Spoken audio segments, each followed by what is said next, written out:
Hello, my name is Alan Gerding, and this is a video segment entitled Teach My Wife. And today's video is a special one because I'm going to get a whole bunch of our friends and we're going to play a game called Fox and Chicken. It's actually just a re-theming of Werewolf, which is actually just a re-theming of the game Mafia. It is currently on Kickstarter, so if you like the game, you can donate now. Let's talk about Fox and Chicken.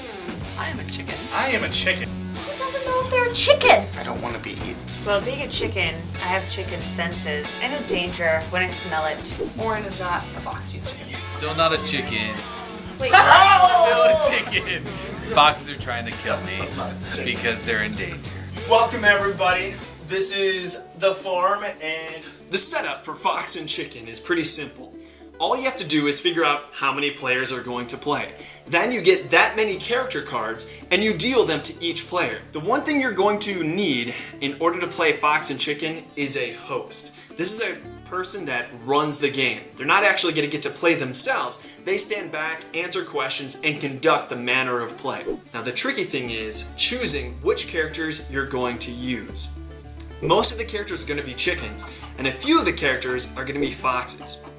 The ratio I like to use is about 6 or 7 chickens for 1 fox. But even that can change up because there can be special chickens. For instance, you can use the little metal hen.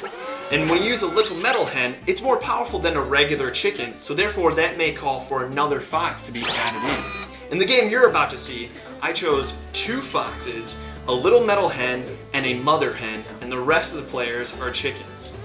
I put all those cards together, dealt them to each character, and then they secretly looked at their card and realized which character they were. I'm the wife, but I'm also a chicken. I am a fox. I get to kill some major chickens and I'm very excited for this. Nobody knows me in there and they're going down. I am a chicken. I am a chicken. I'm the little metal hen. Not only am I a chicken, but I get to go and investigate all of the chickens and make sure they're not actually foxes. I'm a chicken. Please don't eat me. I'm the mother hen. I'm a special hen.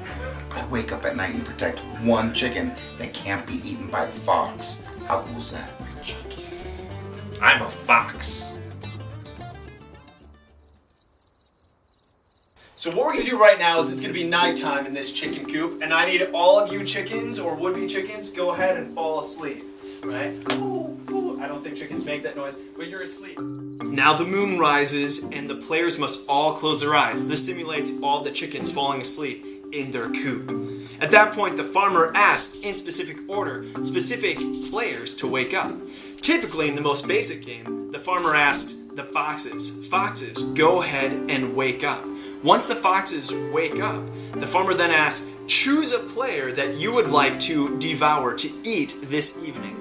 And then once the foxes have agreed upon a player to eat that evening, then the foxes close their eyes, and the farmer may wake everyone up except that one player. That ends the nighttime phase, and there's one less player in the game because the foxes have eaten that player. Good morning. We've talked the whole night through. Good morning. Good morning. And you find out that there has been a chicken eaten by foxes in the middle of the night. So now the daytime phase is when all the players get to talk amongst themselves, and the daytime phase ends once the players have selected a player to kick out of the coop. Now I've seen this done in a couple of different ways. For instance, at conventions, when you want a nice quick game without a whole bunch of talking, I've seen people raise one hand and just point their other hand to a player, accusing them. I think it's you. And then once there's enough hands up and pointing to a single player, that player is out. I like to have more interaction, so I use the courtroom method. In the courtroom method, you need to formally accuse someone. Phil, you've been formally accused by Zach. Zach, why did you formally accuse Phil?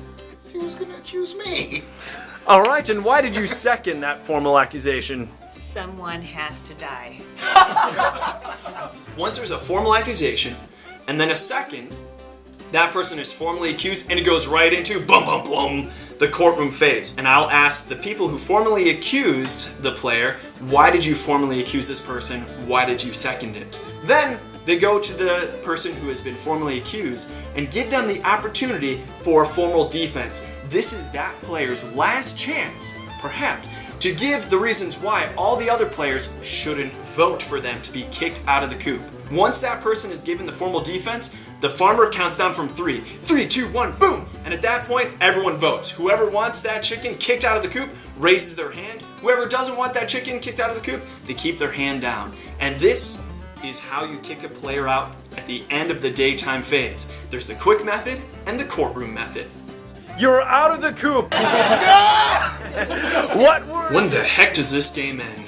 Well, the chickens win as soon as the foxes are kicked out of the coop because they're no longer in danger. For the foxes to win, they need to reduce the number of chickens to the equal amount of foxes. So once there is more foxes or an equal amount of foxes to chickens, those chickens don't have enough of a vote to vote out the foxes, and therefore the foxes can just take off their costumes, zip, and have a royal buffet on chickens.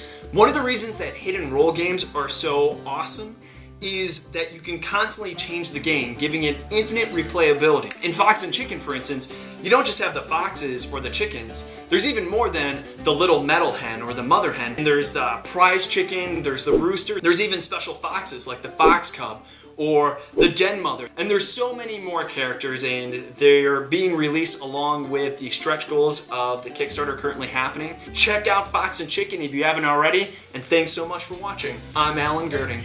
Bye. He doesn't care who gets voted off as long as it's not him. Spreading around lies.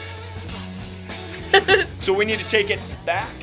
He's working very hard to stay off the radar. Reed has been formally accused of being a fox. He seemed a little questionable. Oh my! Well, I didn't really think there was much evidence behind it, so I voted no. It's time to put it to a vote. So, wings up! Everyone wings up! Except for Melissa! And what were you, Melissa? I was a little metal head. No way! I'm a fox. It's a Awesome. Hope you guys liked that. If you want to contribute to the Kickstarter before it goes out, you can follow the link down below. Other than that, don't forget that we've got our own social Hidden Rolls game, Two Rooms and a Boom, coming up on Kickstarter here in the next month or two. If you want, there's links for that down below, along with the full print play kit. That was Alan Gerding. I'm Sean McCoy, War Tuesday Night Games. Shut up and play our games.